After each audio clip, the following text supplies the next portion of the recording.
بسم اللہ الرحمن الرحیم۔ درس حدیث سبق نمبر 42۔ قاعدے کا مسنون طریقہ اور تشہد۔ حضرت عبداللہ ابن عمر رضی اللہ تعالیٰ عنہ سے روایت ہے کہ نبی کریم صلی اللہ علیہ وسلم جب نماز میں بیٹھتے تھے تو اپنے دونوں ہاتھوں گھٹنوں پر رکھ لیتے تھے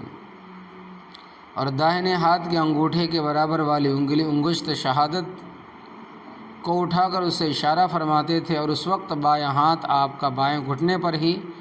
دراز ہوتا تھا، رکھا ہوا ہوتا تھا، یعنی اس سے آپ کو اشارہ نہیں فرماتے تھے۔ اسی طرح قاعدے میں کلمہ شہادت کے وقت انگشت شہادت کا اٹھانا اور اشارہ کرنا حضرت عبداللہ ابن عمر رضی اللہ تعالیٰ عنہ کے علاوہ دوسرے صحابہ کرام نے بھی روایت کیا، اور بلا شبہ رسول اللہ صلی اللہ علیہ وسلم سے ثابت ہے، اور اس کا مقصد بظاہر یہی ہے کہ جس وقت نمازی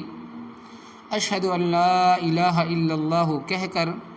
اللہ تبارک و تعالیٰ کے وحدہ لا شریک ہونے کی شہادت دے رہا ہو، گواہی دے رہا ہو، اس وقت اس کا دل بھی توحید کے تصور اور یقین سے لبریز ہو،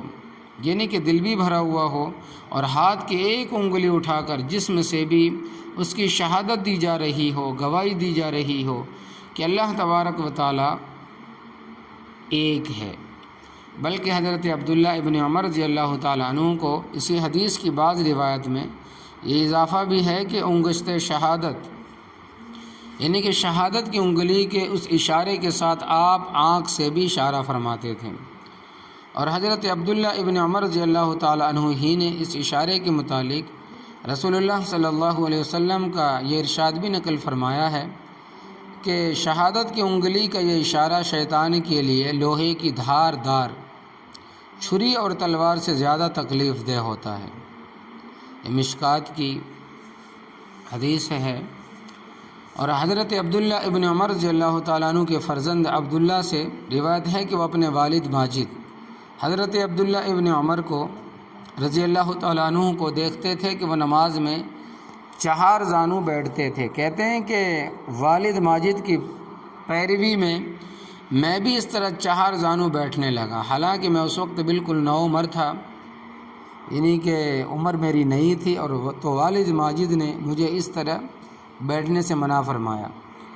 اور مجھے بتایا کہ نماز میں بیٹھنے کا شرعی طریقہ یہ ہے کہ اپنا داہنا پاؤں کھڑا کرو اور بایاں پاؤں موڑ کر بچھاؤ۔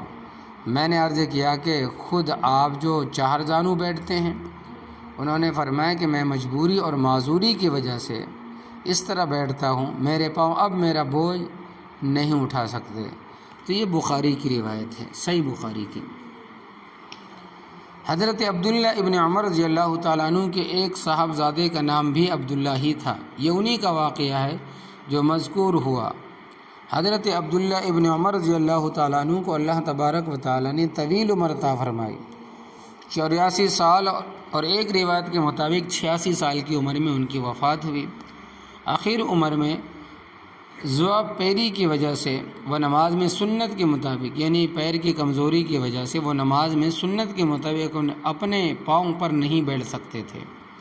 اس وجہ سے مجبوراً چہار زانو بیٹھنا پڑتا تھا، یعنی کہ جس طرح ہم کھانے کے لیے بیٹھتے ہیں الٹی پلتی مار کر، تو اس طرح بیٹھ کر وہ نماز پڑھتے تھے۔ اور یہ بھی کہا گیا ہے کہ ان کے پاؤں میں کوئی خاص تکلیف تھی، اسی وجہ سے یہ باقاعدے میں سنت کے مطابق بیٹھنے سے معذور تھے۔ تو اس وجہ سے ایک تو اس حدیث سے یہ معلوم ہوا کہ جو شخص کرسی پر بیٹھ کر نماز پڑھتے ہیں اس کو چاہیے کہ کرسی کے بجائے زمین پر الٹی پلٹی مار کر جس طرح کے بیٹھتے ہیں، چار زانو بیٹھے اور نماز پڑھے۔ تو یہ ہے وہ مسئلہ۔ بہرحال ان کے صاحبزادے عبداللہ نے بھی صرف ان کی تقلید اور پیروی میں انہی کی طرح چہار زانو بیٹھنا شروع کر دیا، اگرچہ وہ اس وقت بقول خود بوڑھے نہیں بلکہ نوعمر نوجوان تھے۔ حضرت عبداللہ ابن عمر رضی اللہ تعالیٰ عنہ نے ان کو ایسا کرتے دیکھا تو منع فرمایا اور بتایا کہ نماز میں بیٹھنے کا صحیح طریقہ یہ ہے کہ داہنا پاؤں کھڑا کیا جائے اور بایاں پاؤں موڑ کر اس پر بیٹھا جائے، اور اپنے متعلق فرمایا کہ میں معذوری کی وجہ سے یعنی مجبوری کی وجہ سے بیماری کی وجہ سے 4 زانوں بیٹھتا ہوں، میرے پاؤں میرے جسم کا بوجھ اٹھانے کے قابل نہیں ہے۔ حضرت عبداللہ ابن عمر رضی اللہ تعالیٰ عنہ کے آخری الفاظ میرے دونوں پاؤں میرا بوجھ نہیں اٹھا سکتے۔ تو یہ بات صاف سمجھ میں آتی ہے کہ ان کے نزدیک قاعدے کا مسنون طریقہ وہ تھا جس میں آدمی کے جسم کا بوجھ اس کے دونوں پاؤں پر رہتا ہے، اور وہ وہی ہے جو ہم لوگوں کا معمول ہے، جس طرح ہم بیٹھتے ہیں پڑھتے ہیں وہی معمول ہے۔ اسی طرح فرماتے ہیں کہ پہلے قاعدے میں اختصار اور عجلت، یعنی کہ جو پہلا جلسہ ہے، جو پہلا بیٹھک ہے، اس میں اختصار اور جلدی۔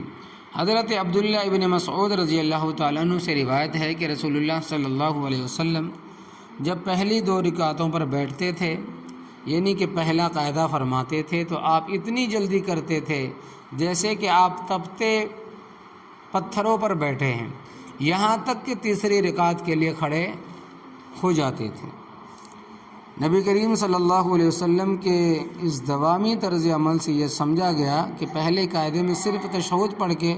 جلدی سے کھڑا ہو جانا چاہیے،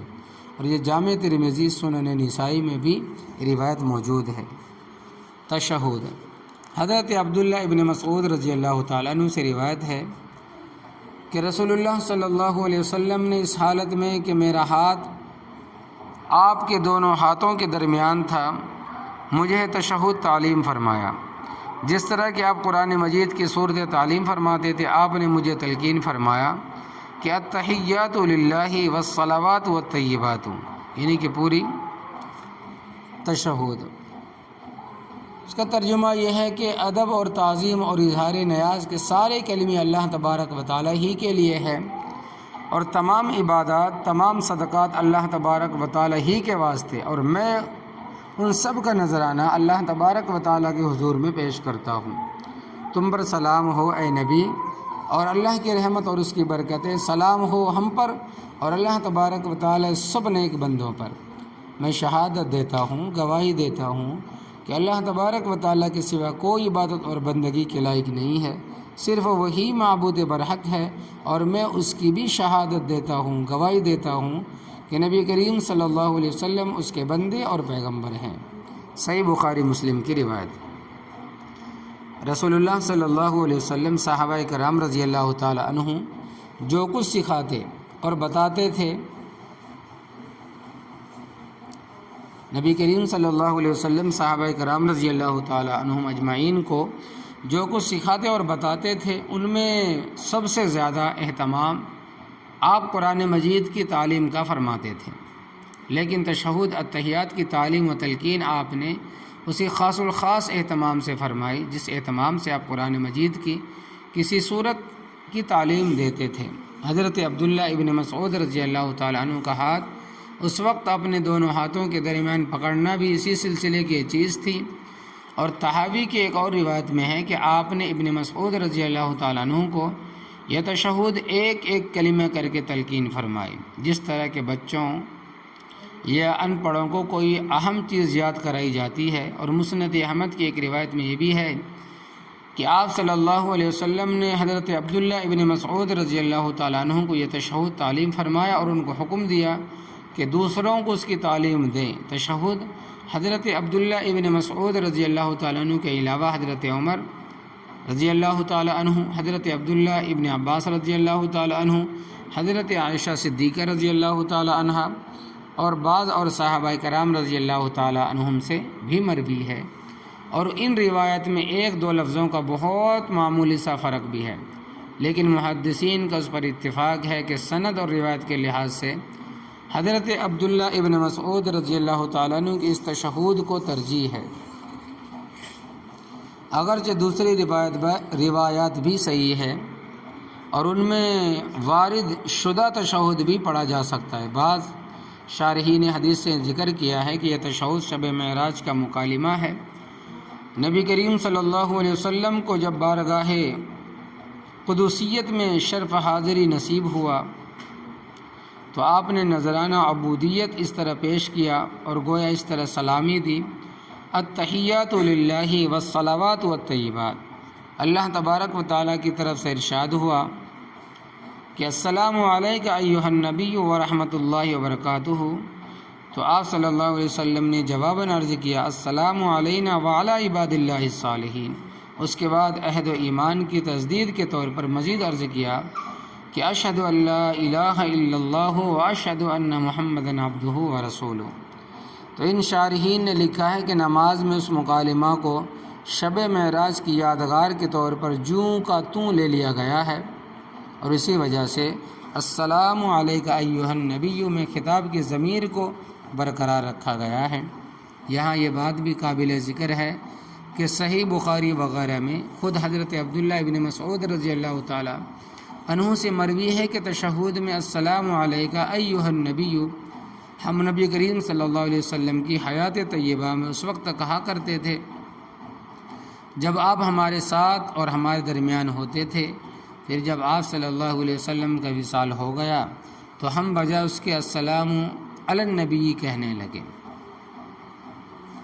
لیکن جمہور امت کے عمل سے معلوم ہوتا ہے کہ نبی کریم صلی اللہ علیہ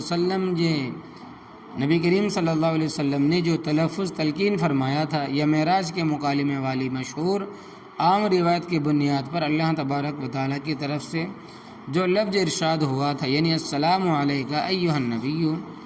نبی کریم صلی اللہ علیہ وسلم کے وصال کے بعد بھی بطور یادگار اسی کا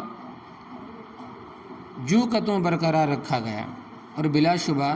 ارباب ذوق کے لیے اس میں ایک خاص لطف ہے۔ اب جو لوگ اس صیغہ خطاب سے نبی کریم صلی اللہ علیہ وسلم کے حاضر و ناظر ہونے کا عقیدہ پیدا کرنا چاہتے ہیں، ان کے متعلق بس یہی کہا جا سکتا ہے کہ وہ شرک پسندی کے مریض نہایت ہی قور ذوق اور عربی زبان و ادب کی لطافتوں سے بالکل ہی ناآشنا ہے، یعنی کہ بالکل عربی زبان سے بالکل ناپید ہے، عقل نہیں ہے، پہچانتے نہیں ہیں۔ تو یہ ہے وہ نبی کریم صلی اللہ علیہ وسلم کا طریقہ کار تشہد پڑھنے کا اور قاعدے میں مسنون سنت کے مطابق بیٹھنے کا۔ تو اللہ تبارک و تعالیٰ سے تمام حضرات دعا کر لیں کہ یا اللہ ہم سب کو نبی کریم صلی اللہ علیہ وسلم کی سچی محبت عطا فرمائیے، اور ہمیں اپنے بچوں کو بھی آپ صلی اللہ علیہ وسلم کی محبت اور اس کے تقاضے سکھانے کی توفیق عطا فرمائیے۔ یا اللہ ہم سب کو اپنے عقائد، عبادات، معاملات، معاشرت اور اخلاق میں علماء حق کی تعلیمات کے مطابق درست کرنے کی فکر نصیب فرمائیے۔ یا اللہ ہم نے آج احادیث مبارکہ سے دین کا جو علم حاصل کیا ہے اس کو صحیح انداز میں محبت و حکمت سے دوسروں تک اور خاص طور پر اپنے گھروں میں پہنچانے کی توفیق عطا فرمائیے۔ آمین یا رب العالمین۔ صلی اللہ تعالیٰ علی خیر خلقہ محمد و آلہ و صحبہ اجمعین برحمتک یا ارحم الراحمین۔